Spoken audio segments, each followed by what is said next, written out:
Soyez-vous.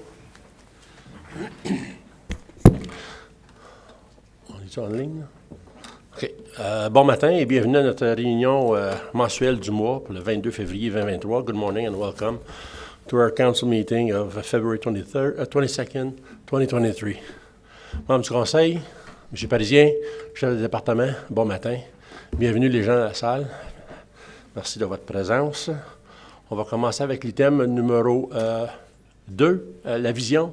Je ne sais pas qui fait la vision le matin. Madame Lajoie. Dans votre... Ah, non. On se lève, s'il vous plaît.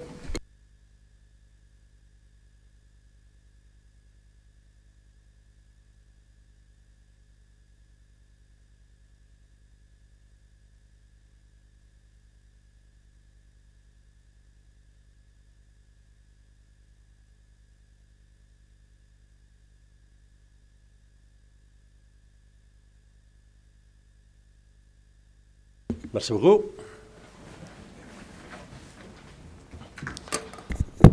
Passons à l'item numéro 3, déclaration d'intérêt pécuniaire.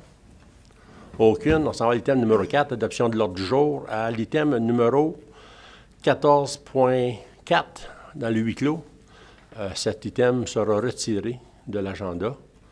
Donc, en prendre note. Proposeur et appuyeur pour l'adoption du jour. M. Laviolette, appuyé de M. Lefebvre. Question de discussion sur l'agenda? Aucune. All in favor? Tous en faveur? Ceux qui sont contre? Adopté. Item numéro 5, adoption des procès-verbaux du Conseil 5.1, réunion ordinaire du Conseil du 26 janvier 2023. Vous avez un attachement? Qu'il soit résolu que le procès-verbaux de la réunion ordinaire du Conseil du 26 janvier 2023 soit adopté tel que présenté. Proposeur, appuyeur. M. Brière, appuyé de Mme Lajoie. Question de discussion? Aucune. Suis en faveur? En faveur? Contre? Adopté.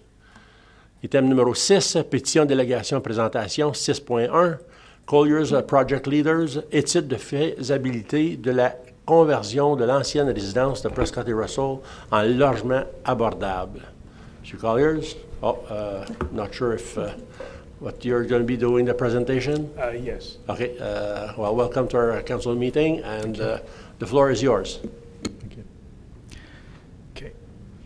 So, good morning, everyone. I'm Surya Pulikil from Collier's Project Leaders. Colliers was appointed by the United Counties to conduct a feasibility study for the conversion of the existing long-term care to affordable housing units. So today I'm here to present the findings of the study. I'll be presenting the study in 5 parts: introduction, current state, analysis of options, conclusion, and next steps. So we'll start with introduction. The introduction provides an overview of, next slide, please. Yeah. Sorry, next slide, please. The introduction provides an overview of the timeline and events that led to this study. The existing facility, the residence, was constructed in 1970, which makes it over 50 years old. In 2018, the counties received approval for about 78 additional beds, and it was decided to build a new facility to accommodate these new beds. And pursuant to this, a development agreement was signed in February 2020, and the ground was broken for the new facility in March 2021. So, and it is expected to be occupied in mid-2024. So this brings us to the question of the future use of the existing facility. What could be done, and what are the options? So this is the primary intent of this feasibility study. So as part of the investigation of potential future uses of the existing facility, three options were identified. The 3 options are on the screen. So first one is to convert the existing LTC units to affordable housing units. Second was to redevelop the existing facility. that is demolish and rebuild build a new affordable housing facility. And the third option was to sell the existing facility as is. So next slide. Yeah. So one of the first steps was to investigate the current state. So in the next few slides, we'll provide an overview of the investigation of the current state. The building is about 150,000 square feet in area with structural framing, steel structural framing, and a combination of brick, stucco, and metal cladding for the building envelope. The external windows are double glazed aluminum, and doors are either steel or aluminum with double glazing. There are three types of floor finishes in general: vinyl, ceramic tiles, and carpet. And the walls are painted dry walls, and the ceiling is a combination of acoustic tiles and gypsum board. Further, the building was analyzed by its key elements, those being substructure, structure, building envelope, and services, primarily mechanical and electrical. We found that although the substructure, structure, and building envelope were in relatively good condition, they'll require significant upgrades in some cases. For example, structural elements will need to be brought to code as a result of change in use. Sub-elements of the building envelope, such as walls and roofs, were known to be under-insulated and poorly sealed. So those will need to be upgraded to ensure energy efficiency and cost-effective operations. Next slide, please. Yeah. In the case of mechanical systems, the HVAC systems, that is heating, ventilation, and air conditioning systems, and plumbing were found to be past their use or design life and were due for replacement. All systems, in addition to that, all systems will also require significant change in layout to match the new use, that is going from LTC room layout to affordable housing units. Next slide. In the case of electrical, although the systems are currently in good working condition, some items such as the distribution system are beyond its useful life. And items like lighting are out of date and inefficient, and need to be upgraded. As with the mechanical, significant changes in layout will be required to match the new room configurations. So that's the summary of current state of the existing facility. We now will go into the analysis. So the review of the current state led us to further refine and define the two options. For the first option, that is conversion of the existing LTC units, it was found that up to 90 units could be created from the existing footprint. So this would include 24 shelter units or hotel-like rooms to accommodate temporary foreign workers. And in addition to that, there would be 33 bachelor, 28 one-bedroom, and 5 two-bedroom units. Next slide, please. And in option 2, that is the rebuild, we can get up to 219 units, comprising primarily of 115 one-bed and 104 bachelor units. Next slide. So using these two definition of options, a two-pronged analysis framework was developed to determine which of the options would be the most suitable for the counties.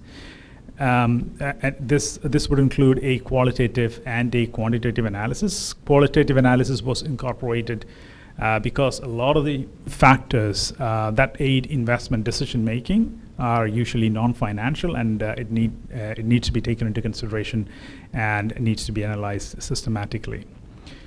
So in order to conduct the qualitative analysis, a set of 6 criteria were defined that you see on the screen. So it starts with accommodation for temporary foreign workers. Second is housing opportunities to attract international workers. Third is improved access to housing, increased stock of affordable and supportive housing, and increased accessibility of affordable housing units. and improved energy efficiency of the affordable housing stock. Next slide, please.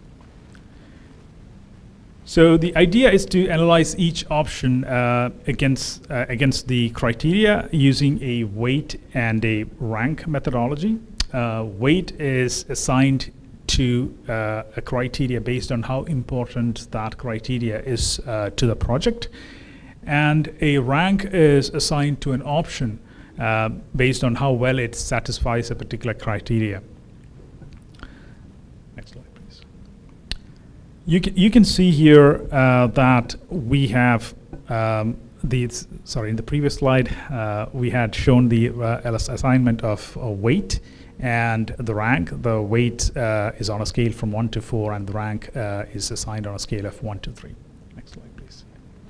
So the options are assessed based on a metric called score. Score is basically the product of the weight and rank, which you saw on the previous slide. And here we can see the results of the qualitative analysis of each option. We can see that option 1 performs slightly better to build and operate the facility in the case of 2 options, options 1 and 2. So here we have a summary of the capital costs or total development costs for each option. What you will notice is that option 1 is less expensive than option 2, as it reuses the existing building to a certain extent. But we can also see that it's about 68% of the cost of a new build. This is because the structure has to be brought to code, and significant renovations of interior spaces, mechanical, electrical, and plumbing systems need to be done. We can also see that even though the development cost per unit area is low for option 1, the cost per unit is significantly high. That is because the total area of both options are very similar, but the number of units is significantly high for option 2 and makes it more cost effective to build. So in this slide we can see the funding assumptions. So in both options we have assumed the costs to be funded using a combination of debt and equity or grants. For the purpose of the financial analysis, we have assumed 80% of the construction costs to be funded using debt, primarily using CMHC co-investment funds loan component. Using that structure, approximately 71% of the project's total development costs would be funded using debt, and the remaining costs will need to be funded by the county through grants. Next slide, please.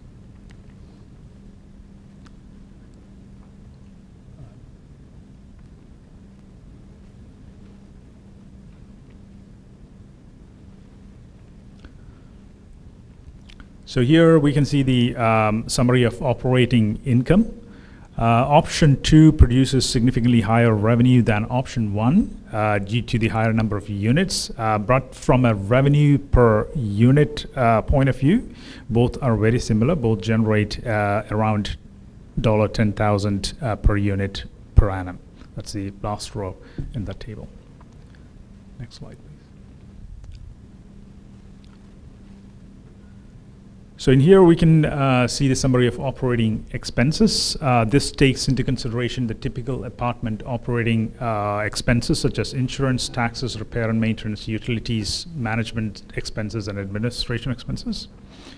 The same pattern that we saw in the comparison of operating revenue can be seen here. Option 2 having a high total expense, but on a per unit basis it is very similar, around $3,800 per unit per year. Next slide. Here we have the summary of net cash flow, or starting with the net operating income, which is the difference between the operating revenue and operating expenses that we saw in the previous 2 slides. You can see that the net cash flow before debt service, the third row, is positive. And when we take into consideration the debt payments in the next row, you can see that the net cash flow after debt service becomes negative. So unlike the income and expense scenarios, the totals are comparable in this case, but the per unit numbers are significantly different. It shows that option 1 creates a significantly higher deficit per unit than option 2. And one other point to note here is that one of the key requirements of CMHC debt funding is the achievement of a debt service coverage ratio of 1.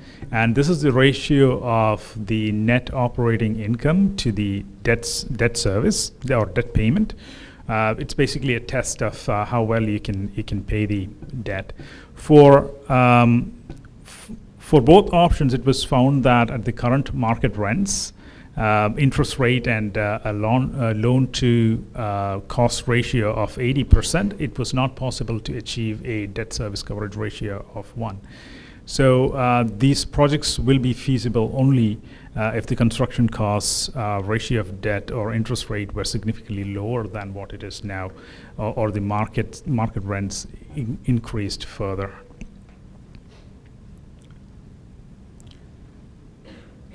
So since both options that we just saw are generating significantly high annual deficits and were not compliant with the requirement of debt funding, CMHC debt funding, we set out to explore alternatives.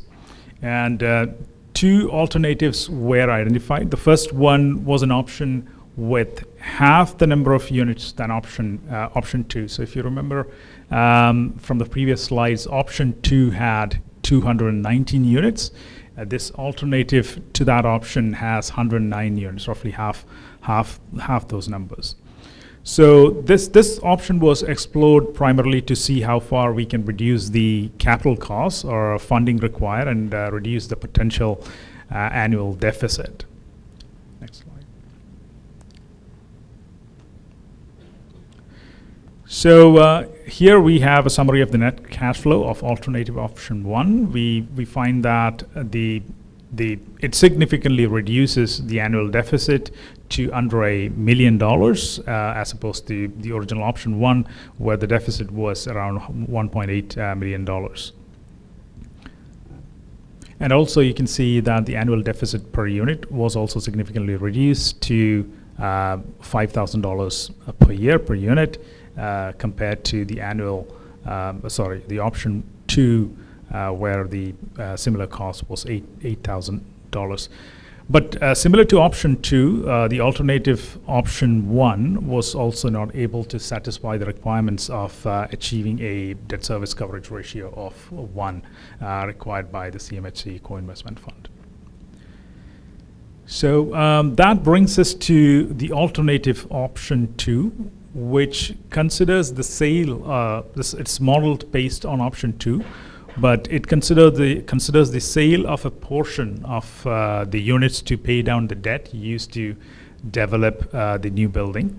So the idea is that it would reduce the debt service or debt payment and create positive cash flow. It was found that at the current interest rates and with a LTC or loan to cost ratio at 65% and 45% of the units sold, the net cash flow after debt service could be positive with this option. So yeah, that brings us to the end of the quantitative analysis, and from here we go to the conclusion. Next slide, please. Yeah. So we can see here that all options except option 2 produce an annual deficit, which would require the county to fund those deficits annually, and it would be anywhere from just under $1 million to $1.8 million annually.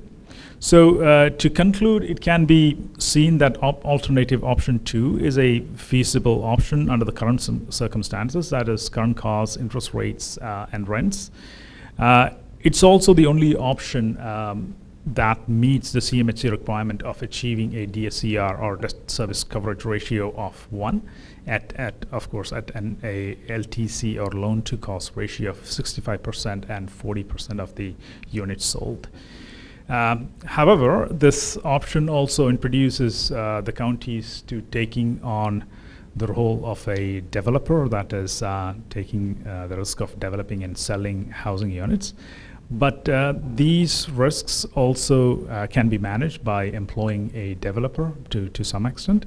So through this arrangement, development risks can be transferred to the developer, and the desired housing objectives can still be achieved. Next slide, please. Sorry, the previous slide. So based on the financial results of 4 options, it can be concluded that until the market improves, that is, rents grow, interest rates drop, and costs stabilize, the residents probably should be held as is or operated as a temporary accommodation for migrant workers or as a shelter for the homeless. Next slide, please. But that said, there is a lot that the counties could do till the favorable conditions are achieved. So that would be our next steps. So next steps refers to what we could do in the meantime as we await improvement of the market conditions, that is low interest rates, stabilization of costs, and higher market rents. Our recommendation is that the counties focus on laying the groundwork for this project so that it can be ready when the conditions improve. The counties could focus on building strength in areas that will aid in the successful completion of the project or even delivery of the project. The 3 things that we have identified are governance, management, and funding.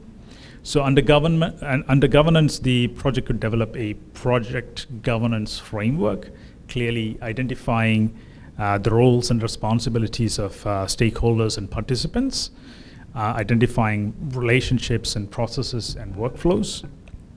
And under management, a core project management team to identify the opportunities, challenges, risks of the project from initiation through procurement to delivery of the project could be created.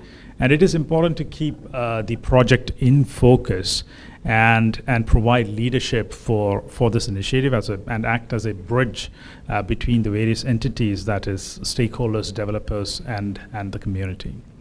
And under funding, the counties could create a distinct project finance team to solely investigate funding and financing channels, its terms and conditions, availability, the time frame of those funding that is available, and other characteristics to be able to lock in those funds when they become available. So that brings us to the end of this presentation, and I'm happy to answer any questions that the council may have. Thank you very much, Mr. Polikal. And 36 pages of presentation, pretty good in regards to all the work involved. Council has a lot of thinking to do. I hope it's not going to be done over a minute of this presentation. Any questions? I'll ask board members to see if they have any questions. Council member, Monsieur Zant.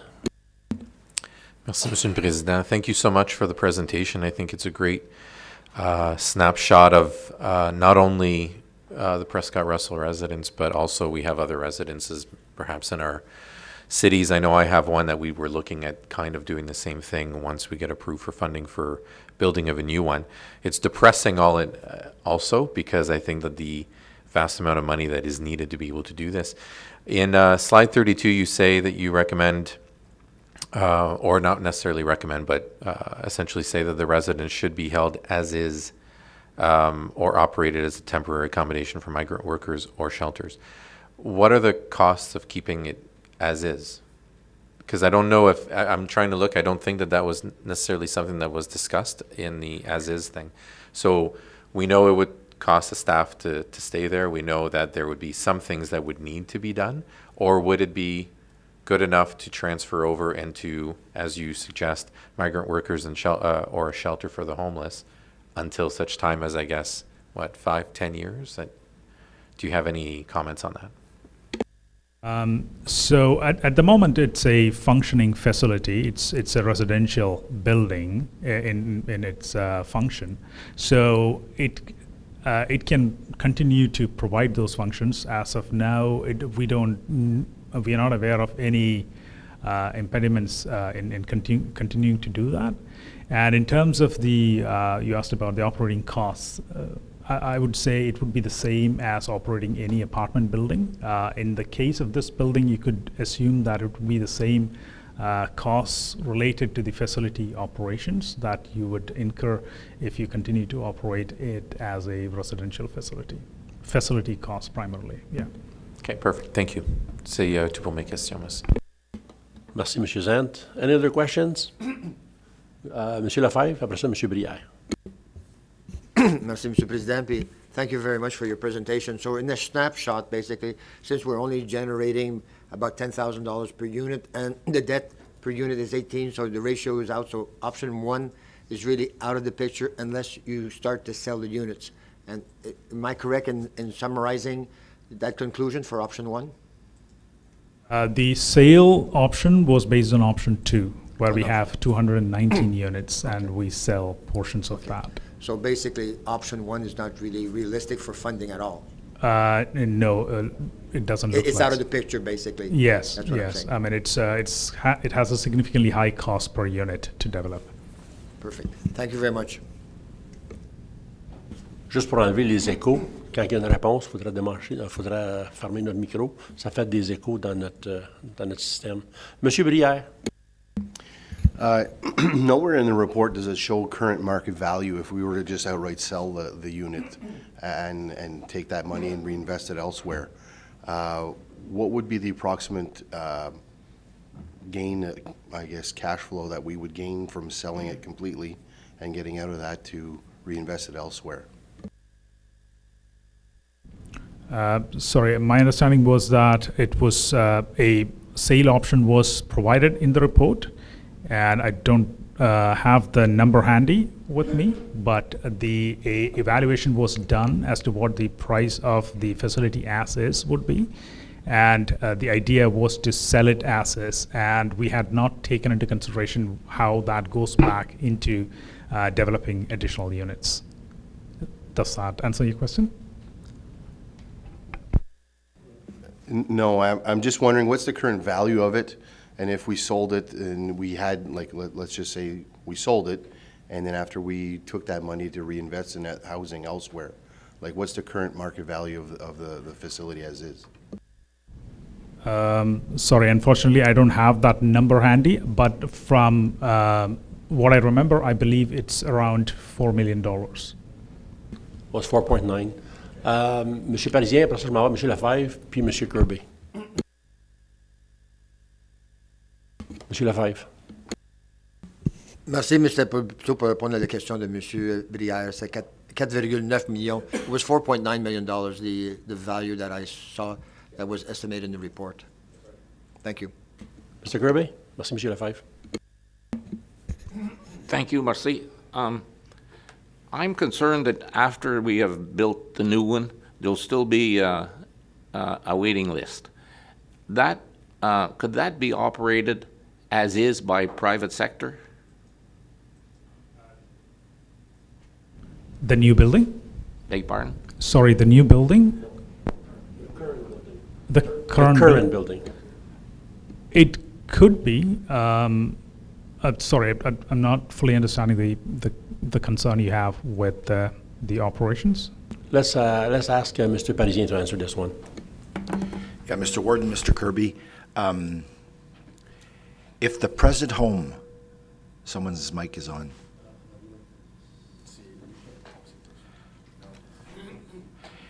If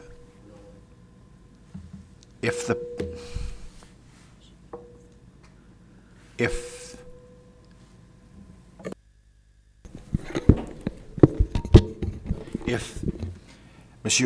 Mr. Warden, Mr. Kirby, if the present home was operated by the private sector as a nursing home, the purchaser would need to get licenses from the Ministry of Long-Term Care for additional beds. As you will recall, we acquired 78 new beds as part of our new build. But anyone wanting to start a nursing home or a long-term care facility would have to acquire bed licenses from the ministry. So I'm not all that sure how that unfolds, how the application is made. That requires funding from the ministry. So at this point, I don't think someone can just walk in there and operate it as a long-term care facility unless they get the licenses from the ministry. I may be wrong, but I think that's the case. Thank you. Any other questions? Autres questions? À ce moment-ci, je demanderai au Conseil de passer une résolution pour recevoir la présentation de Colliers et que l'administration nous revienne peut-être avec un genre de recommandation concernant ce rapport-là. Je veux dire, on parle de 85 millions, on parle d'investissement majeur, on parle de futur. C'est certain qu'on n'a pas grand temps parce que la nouvelle résidence va rouvrir en 2024. Qu'est-ce qu'on va faire avec le building? Comment est-ce qu'on va s'investir dans le building? Est-ce que c'est quelque chose que les Comtés unis veulent entreprendre? À ce moment-ci, je demandais une résolution pour recevoir le rapport. Monsieur Zant, appuyé de Monsieur Laviolette. Monsieur Parisien, question? Oui, Monsieur le Président. Je pense qu'il est trop tôt pour nous pour faire une recommandation là-dessus, là, au niveau du rapport, parce que les coûts sont excessifs. Puis je pense qu'avant qu'on soit dans une position où on détermine l'exactitude du prêt qu'on va contracter pour la nouvelle résidence, ça va être difficile de se positionner au niveau financier. Quand on regarde les chiffres, là, il y a un manque à gagner, donc il faut pomper essentiellement de l'argent pour tenir ça à aller. Puis je pense que c'est pas... On n'a pas d'autre option à ce stade-ci, là. Je pense qu'on peut continuer à les évaluer. Je pense pas qu'il y a d'urgence non plus pour l'ancienne résidence. Moi, je suggérais qu'avant qu'on vous amène une recommandation, qu'on prenne un peu le temps de penser à ça, là, parce que logiquement, je ne peux pas vous amener une recommandation d'ici 2 mois, 6 mois. Ça irait à tout le moins, là, au plus tôt, pas avant la fin de l'année, là, pour laisser un peu la poussière tomber. Donc, je vais demander au Conseil l'indulgence là-dessus parce que j'ai pas, malheureusement, une boule de cristal pour vous dire là, qu'il y a un marché. Quand on parle de la valeur marchande de la bâtisse à 4,9 millions, on a eu un rapport il y a plusieurs années passées qui était beaucoup moindre que ça. Parce qu'en fait, il y a de l'amiante dans la bâtisse, il y a du plomb dans la peinture. Donc, on nous avait également dit à ce temps-là que la propriété aurait une valeur beaucoup plus élevée si, en fait, il n'y avait pas de structure d'établi sur le terrain. Ceci étant dit, là, il y a quand même des façons d'y remédier. Là, puis on a aussi quelqu'un pour les membres du Conseil. We also have the developer that sold us the property for the new building also has a first right refusal on the existing building. So if we are in fact to put the old residence to market, if we're going to sell it, the person that sold us the property would have the right to match whatever offer we find sufficient and purchase it and turn it to whatever he wants to turn it into. So just food for thought. When we purchased the new land for the new building, we negotiated a first right of refusal in case we sell the old building to the person that owned the land. Merci, M. Parisien. Puis je ne pensais pas que je mettais de la pression sur l'administration. C'était quelque chose que je voulais que, s'ils voulaient rapporter, que ça prenne 6 mois, 8 mois, 10 mois, 1 an. Je pense que le Conseil n'est pas prêt à prendre une décision de suite. C'était de vous donner l'option, le temps. M. Parisien? Merci, M. le Président. Je n'ai pas senti de pression, je voulais juste pas qu'il y ait d'expectative. Je pense qu'on est mieux de s'asseoir dessus, finalement, c'est sûr. Là. Merci beaucoup. Merci. Donc, on a une proposition et un appuyeur. Madame Cadieux. Monsieur Parisien, juste en guise de précision, est-ce qu'on met, juste pour le suivi du dossier, est-ce qu'on met une date, 1 an, discussion budgétaire 2024? Discussion budgétaire 2024, donc avant la fin de l'année. Oui, parfait. Tous d'accord? All in favor? Those against? Carried. Thank you so much for the presentation. Have a nice day, and maybe we'll see you in the near future. Thank you.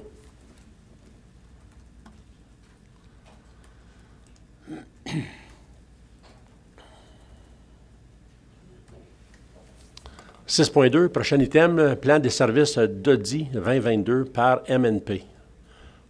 On a de la firme MNP, M. Gérald Gauthier. Bon matin. À vous le podium. Merci beaucoup. Bonjour à tout le monde. Donc, on a déjà une autre année de passé. On est rendu au temps de préparer l'Audi pour l'année 2022. Cette année, il y a 2 petits changements qui rentrent en vigueur. Si on va en bas de la page 4 de 13, on voit qu'il y a le chapitre SP 1150. Ça, c'est plus des notes au niveau des états financiers. Il va y avoir un petit peu de changement au niveau de la présentation, mais ça n'aura aucun impact sur vos chiffres. Puis, le deuxième changement, au haut de la page suivante, on parle de certification. Il y a la NCA 315. Là, c'est au niveau de l'Audi. C'est de la documentation dans le dossier. Fait qu'il y a un petit peu plus de travail à faire cette année de ce côté-là.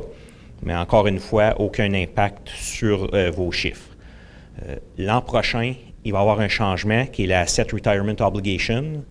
Là, il va y avoir des changements au niveau des chiffres, mais ça n'aura pas un impact sur votre surplus ou déficit. C'est qu'il va falloir prendre une provision pour, à la fin de la vie utile, quand vous devez enlever les bâtisses ou s'il y a des bâtisses qui ont de l'amiante ou des choses comme ça, il y a un passif et un actif qui va être inscrit par rapport à ça. Mais ça va être pour les états financiers 2023. Là, aujourd'hui, on regarde les états financiers 2022. Au niveau de la stratégie, sauf les petits changements qu'on vient de mentionner, ça va être très similaire à l'an passé. On va avoir une lettre de mission qu'on va faire signer par la direction puis par le président. Ça, c'est une lettre standard qu'on fait signer à chaque année pour nous nommer. Au niveau du seuil de signification, c'est toujours un montant qui est basé sur 3 % de votre budget. Fait que, cette année, on a calculé un montant de 4,7 millions.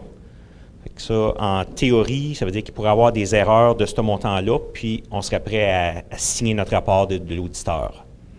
Mais en pratique, on ne laissera pas des montants comme ça. Puis là, ça paraît élevé, mais c'est parce que quand on fait l'audit, c'est toujours sur une base d'échantillonnage. Fait que si on fait une section, puis qu'on vérifie 10 % de la population, puis on trouve des erreurs, mais là, il faut dire ce montant-là fois 10. Parce que ça se pourrait qu'il y ait le même pourcentage dans le reste de la population. C'est pour ça que quand on accumule tous ces montants-là, ça pourrait faire des gros montants, mais par le passé, puis l'expérience qu'on a avec les comtés, on n'a jamais vu des gros montants d'erreurs comme ça. Puis l'autre chose qu'on utilise ce montant-là, c'est que ça détermine le nombre de tests. Vous pourriez dire, on trouve ça trop élevé, on coupe le montant en 2. Mais là, si on coupe le montant en 2, ça veut dire qu'on double le nombre de tests qu'on doit faire pour être en mesure d'exprimer notre opinion. Mais le montant de 3 % du budget, c'est ça qu'on utilise dans l'ensemble des municipalités. Fait que je ne vois pas de raison spécifique d'utiliser un seuil différent pour les comtés. C'est le seuil qu'on a utilisé aussi dans les années passées. À la page suivante, qui est la page 7 de 13, quand on planifie notre audit, on regarde les états financiers, puis chacun des postes, il y a des risques qui sont identifiés. Puis là, on classifie ces risques-là selon leur importance. Il y a des risques qui sont un petit peu moins importants, fait qu'on fait un petit peu moins de travail. Puis ceux qu'on présente ici, je pense que c'est les 4 ou 5 risques, c'est les risques les plus importants. On appelle ça les risques significatifs. Puis pour ces risques-là, on fait plus de travail que sur l'ensemble des autres risques. Fait que le premier, c'est le contournement des contrôles par la direction. Fait que vous pouvez avoir les meilleurs contrôles qu'un organisme peut avoir en place. Si la direction décide qu'elle fait un ajustement et qu'elle ne suit pas les contrôles en place, ce serait possible de modifier les chiffres ou d'avoir un impact sur les résultats puis que les contrôles ne l'auraient pas détecté. Fait que, là, c'est pour ça qu'on a des procédures. On ne peut pas garantir qu'on va trouver s'il y a quelque chose de fait, mais on a des procédures pour essayer de réduire le risque que des choses comme ça puissent arriver. Un des exemples des procédures qu'on fait, c'est on choisit un échantillonnage d'écriture de journal, on regarde qui l'a fait, puis c'est-tu des personnes que normalement font des écritures, ça a été approuvé par les personnes appropriées, puis est-ce que l'écriture est raisonnable selon notre connaissance de la transaction en question. Fait que ça, c'est un exemple des tests, puis il y a d'autres tests aussi qu'on fait pour réduire le risque d'erreur par les contournements des contrôles. Le deuxième risque significatif, c'est au niveau de la séparation des périodes. Fait que quand on arrive à la fin de l'année, si, exemple, il y a un revenu de 2022, puis on décide de l'inscrire juste en janvier 2023, mais ça a un impact directement sur le surplus. Ça viendrait réduire. Fait que là, parfois, s'il y a un déficit, mais souvent, on va essayer d'inscrire plus de revenus puis moins de dépenses. Puis si c'est un surplus, les gens pourraient être portés à faire l'inverse. En faisant notre planification, on tient compte de ça, puis on regarde les transactions près de la fin de l'année pour s'assurer qu'ils ont été inscrites dans la bonne période. Ensuite, le prochain risque, c'est au niveau des réserves et fonds réserves. Ça, souvent, c'est des gros montants. Fait qu'on s'assure que ce qui a été prévu dans le budget ou ce qui a été adopté durant l'année par résolution se retrouve dans les états financiers. Puis on doit aussi faire l'inverse. Toutes les transactions inscrites dans les états financiers, on s'assure qu'ils ont été approuvées soit dans le budget ou par résolution. Puis quand je dis toutes les transactions, on fait ça par base d'échantillonnage encore une fois. Mais quand il y a des gros montants, mais la majorité des gros montants, ils sont vérifiés. Puis finalement, le dernier risque significatif, c'est au niveau des estimations de la direction. Il y a certaines années qu'il y a beaucoup de risques qui sont faits, que ça peut être des chiffres importants, puis d'autres années que c'est non important. Donc une fois qu'on va commencer, c'est là qu'on va voir est-ce qu'il y a quelque chose de significatif cette année. Fait que quand on va faire notre rapport de fin d'année, on va pouvoir commenter sur cet item-là s'il y avait quelque chose. Un exemple de ça pourrait être une convention collective qui est venue à échéance puis qui n'a pas encore été renouvelée. Fait que là, la direction, elle établirait un pourcentage qu'elle s'attend à devoir payer. Fait que là, dans ce cas-là, on regarderait les hypothèses qui ont été faites, puis est-ce qu'on est d'accord avec ces hypothèses-là, puis est-ce que c'est raisonnable par rapport à ce qui se fait ailleurs dans le marché. Fait que ça, c'est un exemple, mais il pourrait y avoir d'autres exemples, des coûts pour lesquels des factures n'ont pas été reçues. Fait qu'il y en a qui sont plus faciles à déterminer, puis d'autres plus difficiles. Fait que, on va commenter dans notre rapport de fin d'année s'il y a eu des montants significatifs au niveau des estimations. En bas de la page, on a le calendrier. Là, on parle de la présentation du plan d'audit qui est ce matin. On a fait nos procédures intérimaires un peu avant Noël. Puis, au début mars, on commence vraiment l'audit final. Fait que normalement, à la fin avril, on devrait venir vous rencontrer avec les états financiers et notre rapport final. Au niveau de l'équipe, c'est majoritairement les mêmes. Au niveau des adjointes, une nouvelle, je crois, dans l'équipe. Fait que ça permet d'avoir des gens qui ont l'expérience, qui connaissent votre dossier, puis aussi une des deux personnes qui est nouvelle cette année sur votre dossier. Fait que parfois, ils demandent des questions, puis là, c'est des choses qu'on n'aurait peut-être pas pensé dans les années passées. Parce qu'à un moment donné, quand ça fait plusieurs années qu'on fait le dossier, mais il y a des choses qui ça devient plus des automatismes. Mais là, quand on reçoit des questions, là, on vérifie, puis là, ça nous fait penser à d'autres choses. Fait qu'on regarde ça d'un autre angle, puis c'est une bonne chose qu'on ait de temps en temps une nouvelle personne dans l'équipe. Au niveau des honoraires, c'est ce qui avait été inclus dans la soumission de 2021. Ça, il n'y a pas de changement. Au niveau de l'annexe A, on reprend plus en détail le processus d'audit.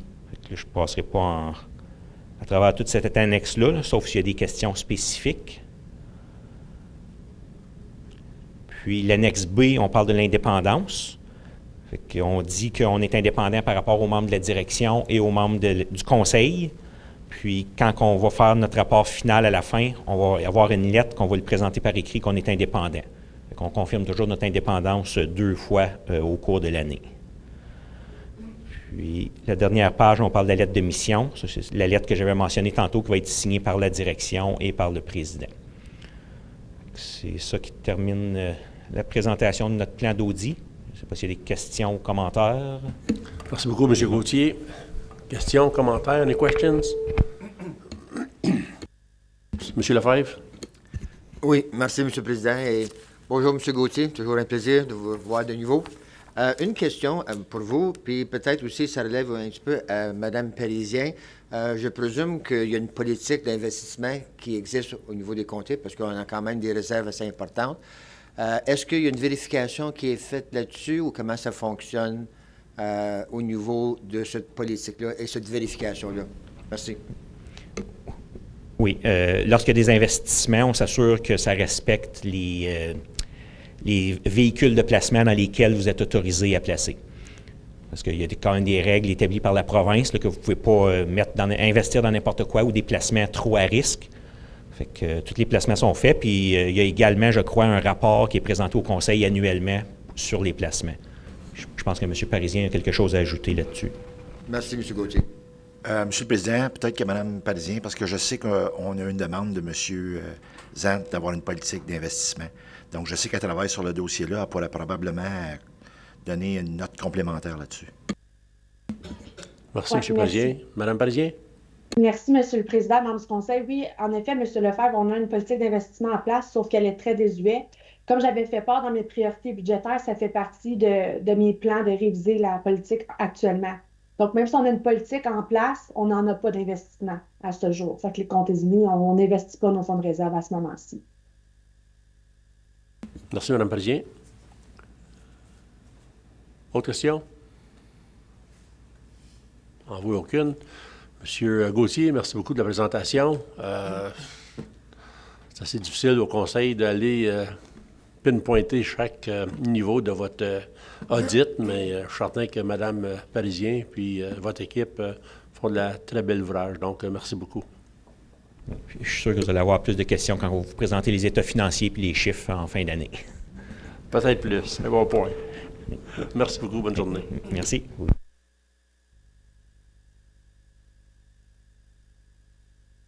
Donc, on a une résolution concernant la présentation. Qu'il soit résolu que le Conseil reçoive le plan des services d'audit pour l'exercice terminé le 31 décembre 2022.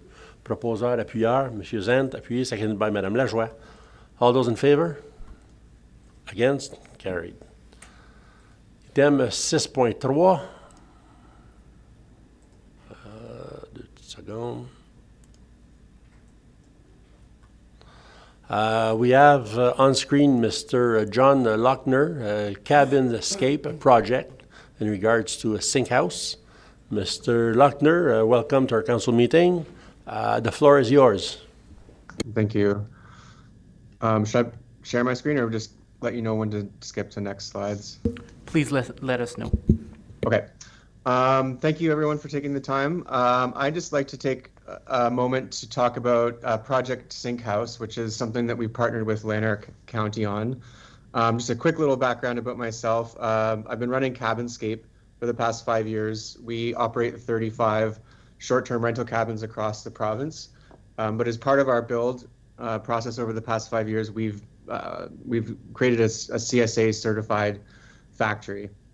And in going through that process, I learned that there's a few things that we could probably do better in approaching building, modular building. And we've started Wildscape Co. And our first project with Wildscape Co. is this partnership with Lanark County. You can go to the next slide, where we've just received a grant through the Green Municipal Fund, which is supported by FCM, to build a pilot project of two of these homes, which we're calling Project Sink House. So the intent is to create a carbon negative build, or at the very least, a carbon neutral build. So next slide. What we're looking at is we've kind of created these, what we call the 3 pillars of sustainable building.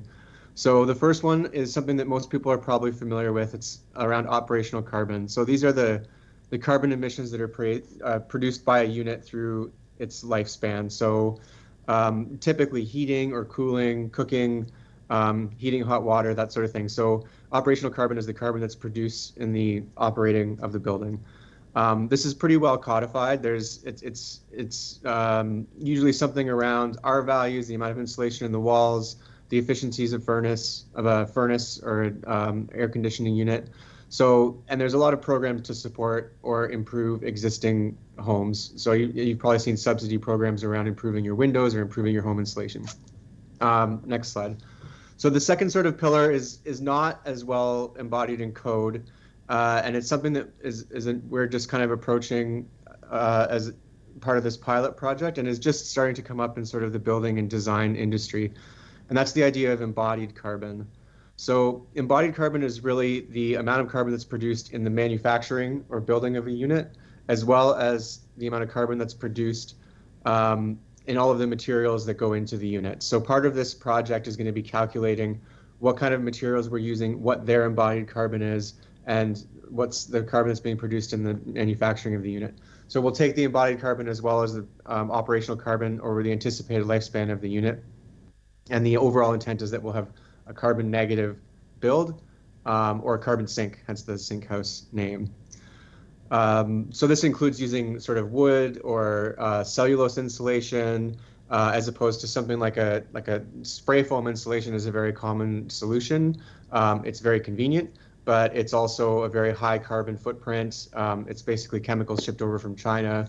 It doesn't have, it creates really poor air quality inside the unit, et cetera, et cetera.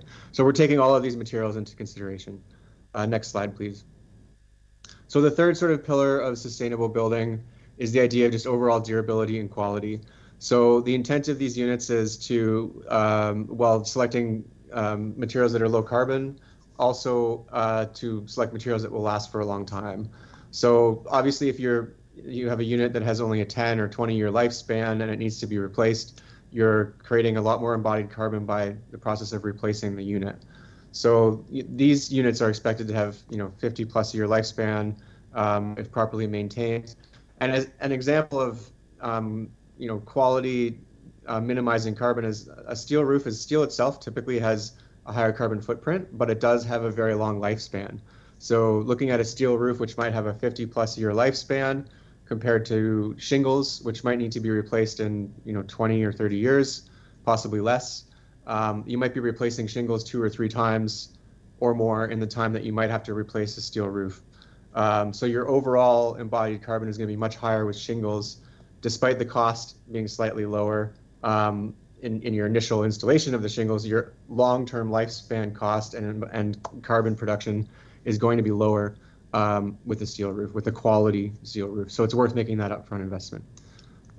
Next slide, please. So just looking at the types of applications and the types of builds that we're doing right now. So this is an example of the sink house project design. So these are small units. These are what might be called tiny homes. CSA does not have a tiny home standard, so we typically call them small homes. But as far as Part 11 of the Ontario Building Code, they would generally be considered as tiny homes. So there's the backyard sort of secondary dwelling unit, granny suite style build, which allows for higher density in backyards. Obviously with Bill 23 now, you're able to put up to 3 units on any serviced urban lots. Next slide. So as part of a CSA certified factory, we're also the only CSA certified factory building off-grid units, so with the ability to be powered by solar. So these can also be put into rural areas, so they can be either on solar or on grid. We're also working on the idea of shared services. So you might have a rural community with a shared well, shared septic, and these small units allow you to build in rural areas with these shared sort of services as well. Next slide.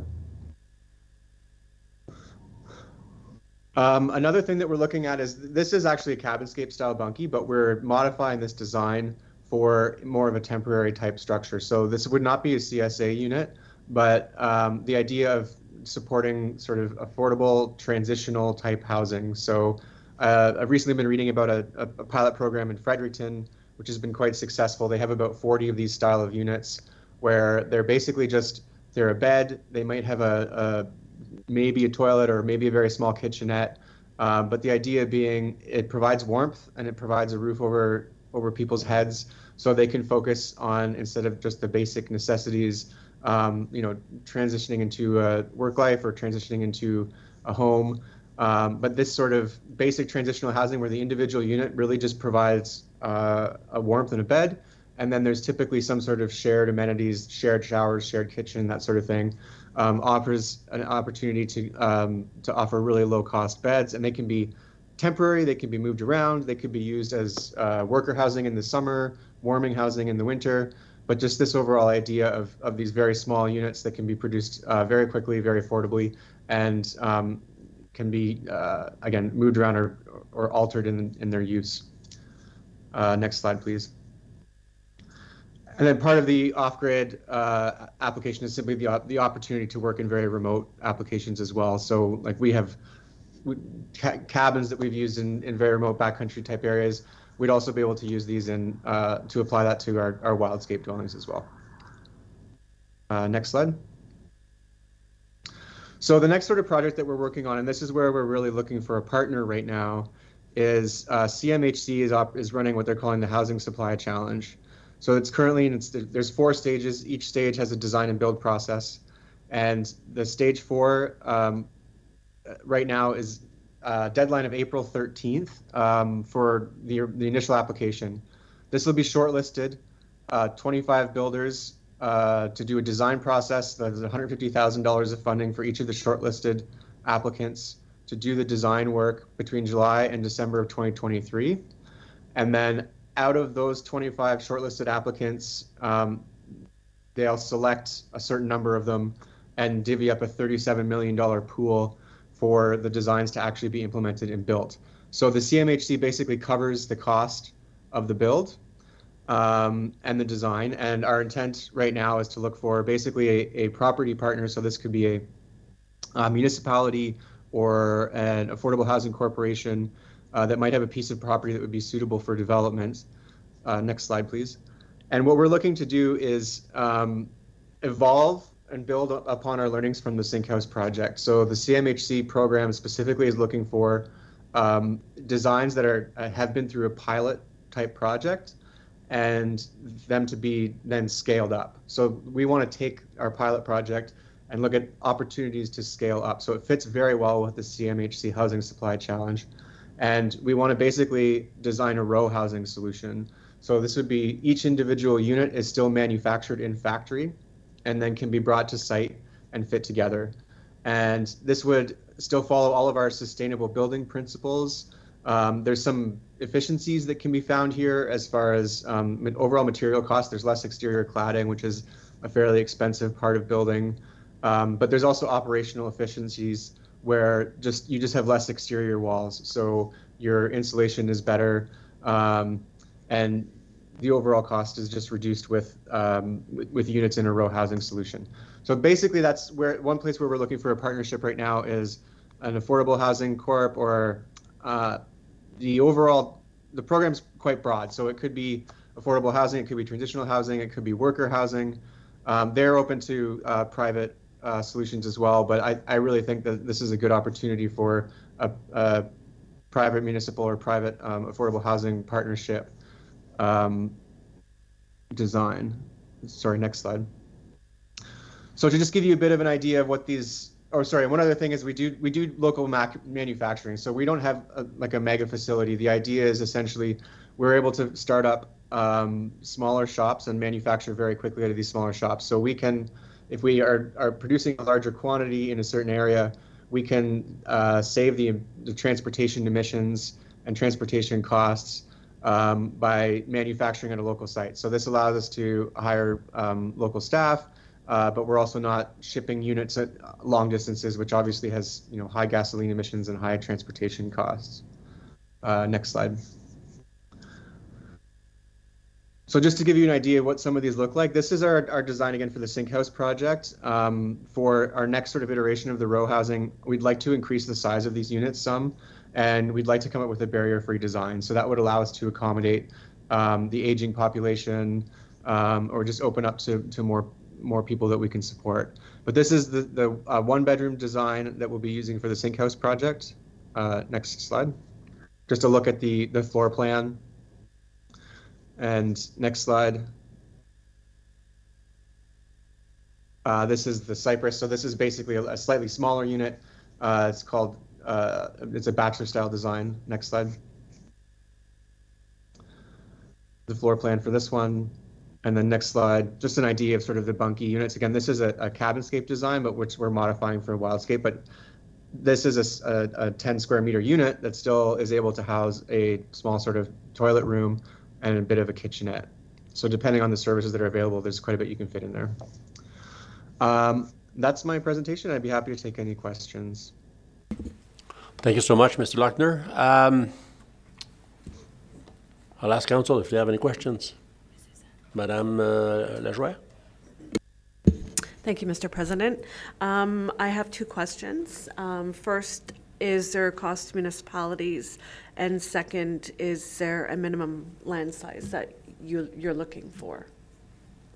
So with regards to the CMHC application? Yes, or partnerships with municipalities. So, I mean, I've done preliminary research on the program. I've spoken with a granting officer. I mean, my understanding is that the program would be able to cover all of the development costs. So I think the best fit is the only cost that I would be really looking, well, it's not really a cost, but I'm looking for the land to be the land that we develop on. But that would still make the housing corporation or the municipality would still maintain ownership of that. So aside from, like, we would spearhead the application process. So there might be a little bit of administrative support from the partner, but my understanding is that we would be able to get the program to cover the entire cost of the development.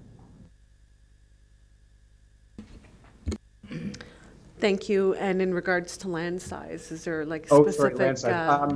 Yeah, like what we really want the solution to be is that we can engineer units that can be manufactured and fit together in a different way. I kind of say like a Tetris sort of solution. So I don't have a specific land size requirement. We actually are almost looking for locations that are a little awkward or difficult to develop. So that presents a challenge that we're able to overcome. So we would entertain pretty much any type of land size. I would like to see at least 6 units for like to be able to properly test this solution. But I mean, in that case, you're still talking like a quarter acre of a lot would be fine. The only other thing you have to keep in mind in that case is if it is a rural area and we do have to, if we were to have to put in septic or that sort of thing, you need appropriate land size for the septic. So those would be the main limiting factors. Obviously, if you're on urban services, you don't need to put in a septic. You could accommodate a smaller lot size. Thank you, Mr. President. In terms of septic and infrastructure, do you cover those costs as well, or would that be a municipal cost? So I believe that would be covered. That could be covered by the program. Thank you. Thank you. Thank you, Madame Lajoie. Mr. Zant? Merci, Monsieur le Président. So great presentation. I don't know why I'm getting an echo, but I absolutely love this. And then you mentioned, the new Bill 23 in Ontario, and I think there's a lot of municipalities that still have to do a lot of legwork regarding changing our official plans and permitting certain things within our municipalities. That said, I love these kinds of projects because my kids will never be able to afford the houses at the prices that they are. And so I think we have to be looking at a different way of doing things. That said, with your request, I think we'd have to look at some legal implications of exactly if we are allowed to use taxpayers' money for a business, which is what you are. I don't know if bonusing falls in that at all. I think we'd have to look at whether we are allowed to give land to a business to have a program, even if it is CMHC, partnered. So to me, I'd love to look at this a little bit more, but I think there are a lot more questions than we have answers today based on my experience being at the city for a number of years. So we'd be happy to, I think, look into it further, but there's a lot of questions revolving around our obligation and what we can and cannot do as a tiered municipality. Merci. Yeah, if I should just clarify, we would not be taking the land. So the idea is the land stays under the ownership of whoever owns it. So in the example of Lanark County, the way that we're operating right now with the Sink House project, it is Lanark County community housing property. And the Green Municipal Fund is pilot project grant is paying for the build of the homes. After we finish building them, both the homes and the property, is owned by Lanark Community Housing. So I'm not looking for any property given to me. I operate as the developer. The funds are paid by CMHC, and the property and ultimately the homes then are then owned by the partner. If you permit me a follow-up. Thank you for clarifying that. I think I needed to know that as well, but maybe we can get in touch with Lanark to find out exactly how they're actually proceeding with those things, if it is the intention of the United Counties of Prescott-Russell to go down that road, to be able to have a look at how they're actually doing what they're doing over there. So thanks for the clarification.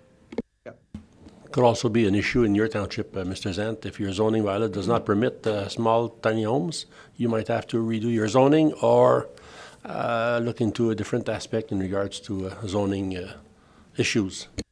You're absolutely right, but I think all of our municipalities are going to have to look at rezoning, especially with this bill, and permitting some flexibility. Like I said, my children will never be able to afford an $800,000 home, which is the average price in our city. And we're at that point where we need to be looking at developments such as this to test things out. So thank you. And on the same note, if I remember correctly, we've passed an official plan at the United Counties permitting tiny homes. So the county's official plan would permit. So this section has been taken care of. It's up to the townships to do their own due diligence. Monsieur Kirby. Merci, Monsieur le Président. Would you be able to come and make a presentation to council on a township at the township? Sorry, myself? I'm sorry. Would you be able to come and do a presentation at our township? Yes, yes, sure. I'd absolutely be happy to. If there's any further townships or staff or subcommittees that would like to a further presentation, I'd be happy to do so.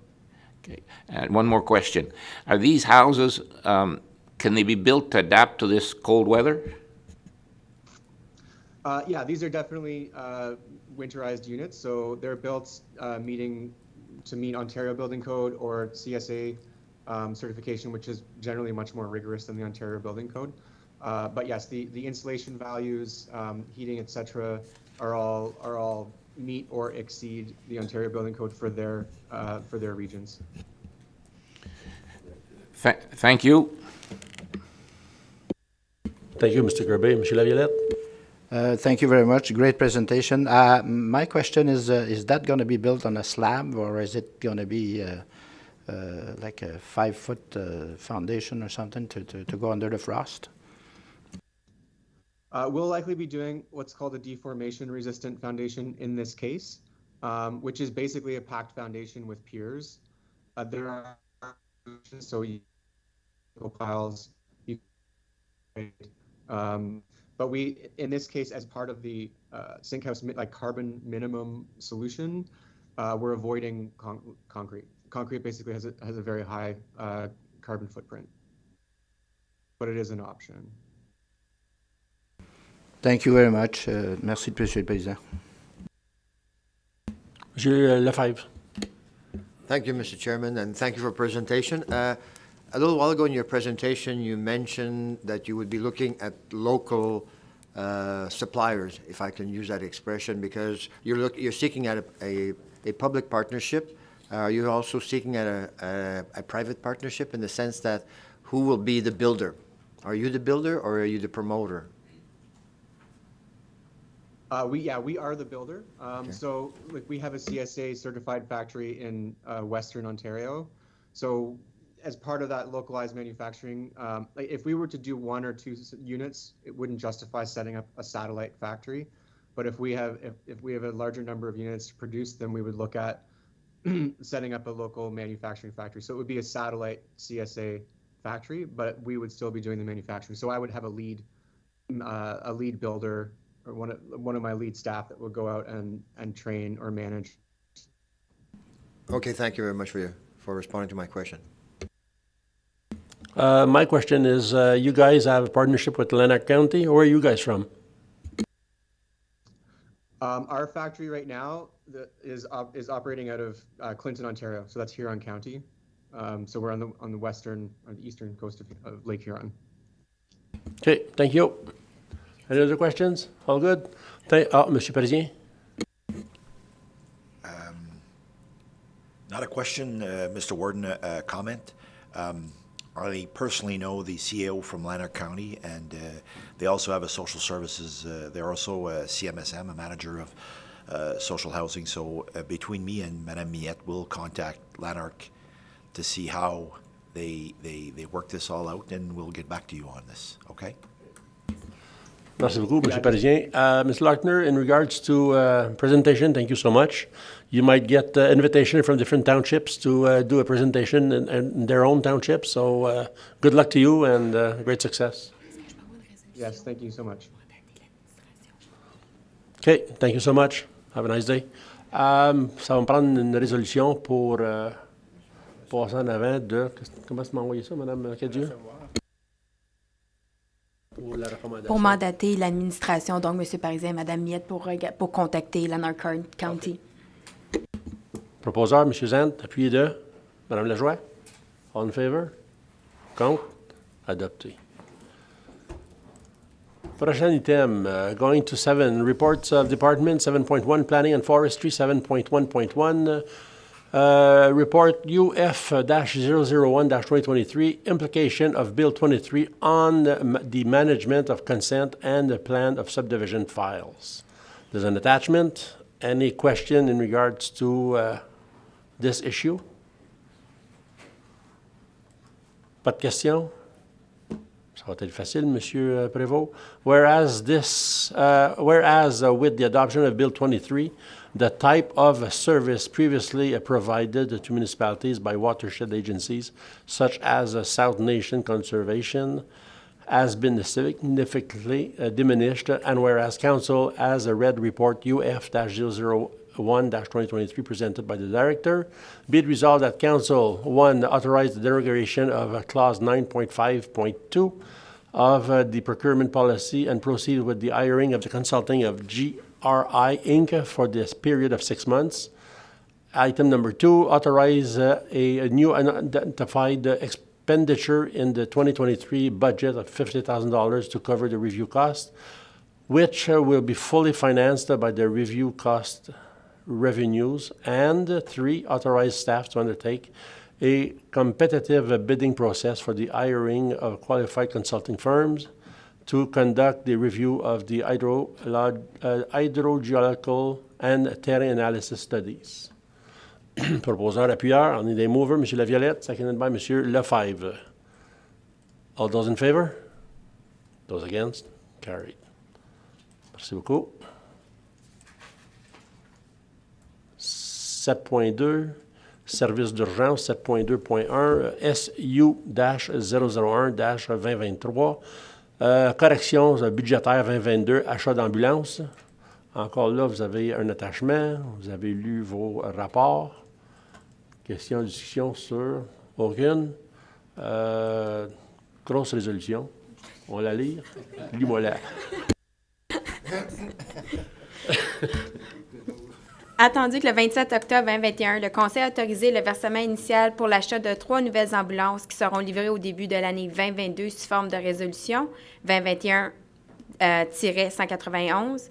Et attendu que ces 3 nouvelles ambulances, seulement 2 ont été budgétées. Et attendu qu'une nouvelle ambulance prévue et budgétée en 2021 a été reçue en 2022 en raison de délais de livraison et que cet achat a omis d'être ajusté au budget 2022.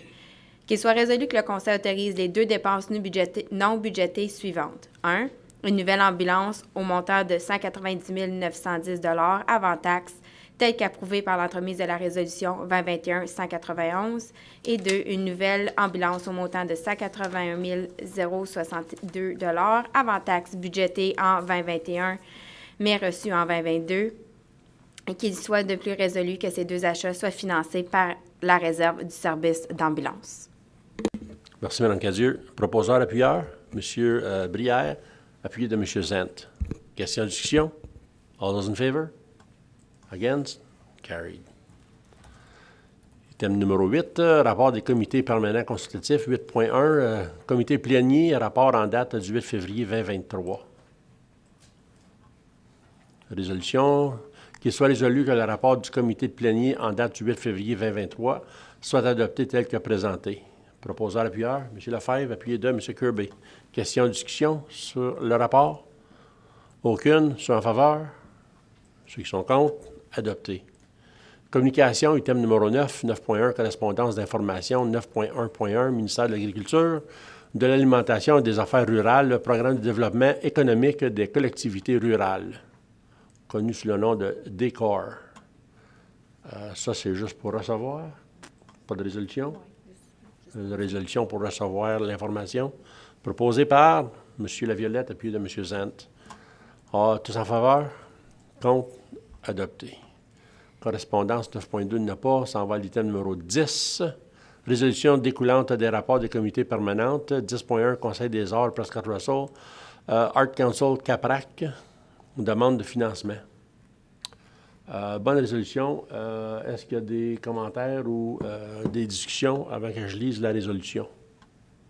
Aucune. Entendu que le Conseil des arts, Prescott-Russell Art Council, connu sous le nom de CAPRAC, a soumis une demande de financement d'un montant de 150 000 entendu que le budget de 2023 prévoit un montant de 100 000 pour des services artistiques, qu'il soit résolu qu'un montant de 100 000 du compte 6490-0-00-921-0 soit octroyé à CAPRAC en un versement unique de 100 000 sous réserve de la signature et de l'entente de financement. Qu'il soit également résolu que les décisions continuent entre la CAPRAC et l'administration pour déterminer quelles pourraient être les modalités rattachées si le Conseil accepte de verser le montant supplémentaire de 50 000. Proposeur, appuyeur, M. Lefebvre, appuyé de Mme Lajoie. Tous en faveur? Contre? Adopté. On s'en va à l'item numéro 10.2. Non. Boisé-S, yes. Funding request for forest restoration. Avant de lire la résolution, any questions in regards to what was proposed? Here goes. Whereas Boisé-S has submitted a funding request in the amount of $75,000 for a forestry consulting services, be it resolved that the funding request from Boisé-S be denied and that the administration continues to lobby other level of governments for funding sources for the forest restoration, sorry. Monsieur Laviolette, appuyé de Monsieur Zant. Pas Monsieur Zant, Madame Lajoie, sorry. Ceux en faveur. Those who are in favor. Those who are against. Carried. Going to item number 12, a question period for department heads. Pas de questions? Pas de questions. On s'en va à l'item 13, règlement 2022-23 et 2023-05. La raison pourquoi il y a un bail là qui est apporté sous le titre de 2022-23, c'est que Enbridge a demandé aux États-Unis de signer une entente avec 2 lectures en mois d'août. Vous avez probablement lu le rapport, donc c'est la raison pourquoi c'est adopté en 3e lecture au mois de février. Qu'il soit résolu que le Conseil des États-Unis de Prescott-Russell approuve la 3e lecture et l'adoption finale du règlement suivant, 2022-23, pour autoriser un accord de concession entre la Corporation des États-Unis de Prescott-Russell et Enbridge Canada Inc. Enbridge Gas Inc., sorry. Proposeur, appuyeur. Bring the bylaw forward. M. Zand, appuyé de M. Lefebvre. Read a third time. All those in favor? Carried. On s'en va à la 2e résolution qui concerne le bylaw 2023-05, qu'il soit résolu que le règlement suivant soit adopté par le Conseil des États-Unis Prescott-Russell après les 3 lectures 2023-05 pour autoriser l'exécution d'une 3e entente de prolongation et de modificative relativement aux services de communication de répartition des services ou des incendies de la ville de Hawkesbury ou avec la ville de Hawkesbury. Pour un proposeur et un appuyeur, M. Laviolette, appuyé de M. Brière. Donc, en première lecture, lu une première fois. 2e lecture, ceux qui sont pour. 3e lecture, ceux qui sont pour, adopté. Pour un proposeur et un appuyeur, on va s'en aller à huis clos. On a 3 items. Donc, qu'il soit résolu que le Conseil poursuive à huis clos à 10h22. pour les points suivants. 14.1, procès-verbal de la réunion ordinaire du Conseil à huis clos en date du 26 janvier 2023. 14.2, rapport à huis clos du comité de plénier en date du 8 février 2023. Et la troisième item, le 14.3, déblocage des fonds du sentier récréatif Prescott-Russell en vertu du paragraphe 239, entre parenthèses 2, paragraphe A et F de la loi 2001 sur les municipalités. Proposeur, appuyeur. M. Lefebvre, appui de M. Kirby. Tous en faveur? On s'en va à huis clos. Merci beaucoup.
étape.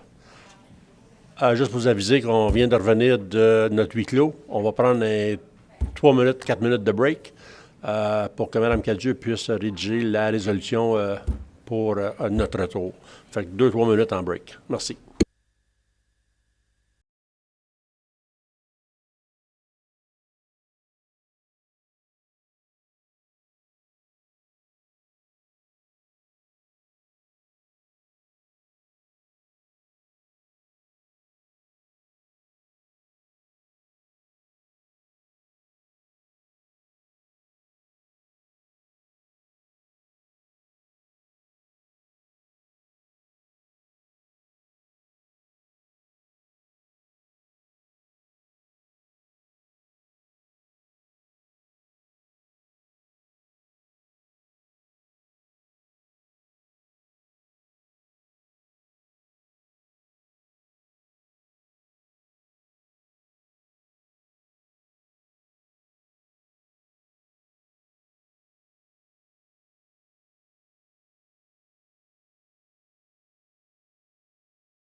We're on? Merci, Marianne. OK, on s'en va à l'item numéro... On est tout rendu. Veuillez vous asseoir.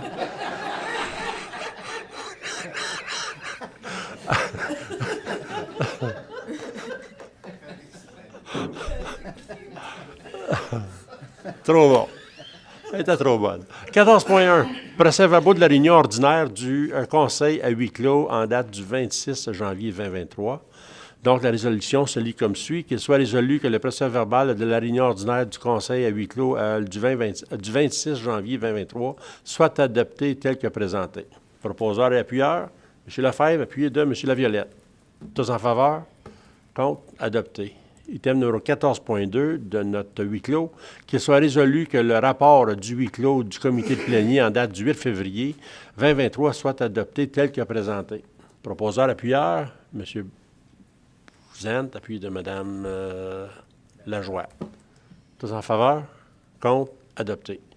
14.3, déblocage des fonds du sentier récréatif à Prescott-Russell. Mme Cadieux. Attendu qu'un paiement partiel de 25 000 a été versé en 2022 dans le cadre de l'entente de contribution avec le sentier récréatif Prescott-Russell, qu'il soit résolu que la balance des fonds pour l'année 2022 au montant de 45 000 soit relâchée au sentier récréatif de Prescott-Russell, qu'il soit également résolu que les clauses d'assurance 6.1 et 6.2 soient retirées de l'entente de contribution et que cette entente soit présentée à la réunion régulière du mois de mars pour adoption. Proposé par M. Zent, appuyé de M. Brière. Tous en faveur? Contre? Adopté. Item numéro 15. Non, pas vrai. On s'en va à French. Bon, faut que j'aille à Open. There we go. Item numéro 15. Règlement de rectification 2023-06. Qu'il soit résolu que le Conseil adopte le règlement 2023-06 afin de ratifier toutes les mesures et les recommandations prises au rapport, aux résolutions et aux règlements de la réunion ordinaire du Conseil en date du 22 janvier 2023 après les 3 lectures. Proposeur appuyeur, M. Kirby, appuyé de Mme Lajoie. Lu en première lecture, tous en faveur. En deuxième lecture, tous en faveur. En troisième lecture, tous en faveur. Adopté. 16. Annonces. Est-ce qu'on a des annonces? Aucune annonce. 17. Ajournement. Proposé par qu'il soit résolu que cette réunion ordinaire du Conseil soit levée à 10h45. Proposeur appuyeur, M. Laviolette, appuyé de M. Lefebvre. Tous en faveur? Merci beaucoup. Bonne journée. À la prochaine. Mois de mars, je ne sais pas la date, là, mais on se revoit bientôt. Le 8 mars. Pardon? C'est quand? Ah, le 8 mars. There we go. On aura de quoi annoncer le 8 mars. Bonne journée.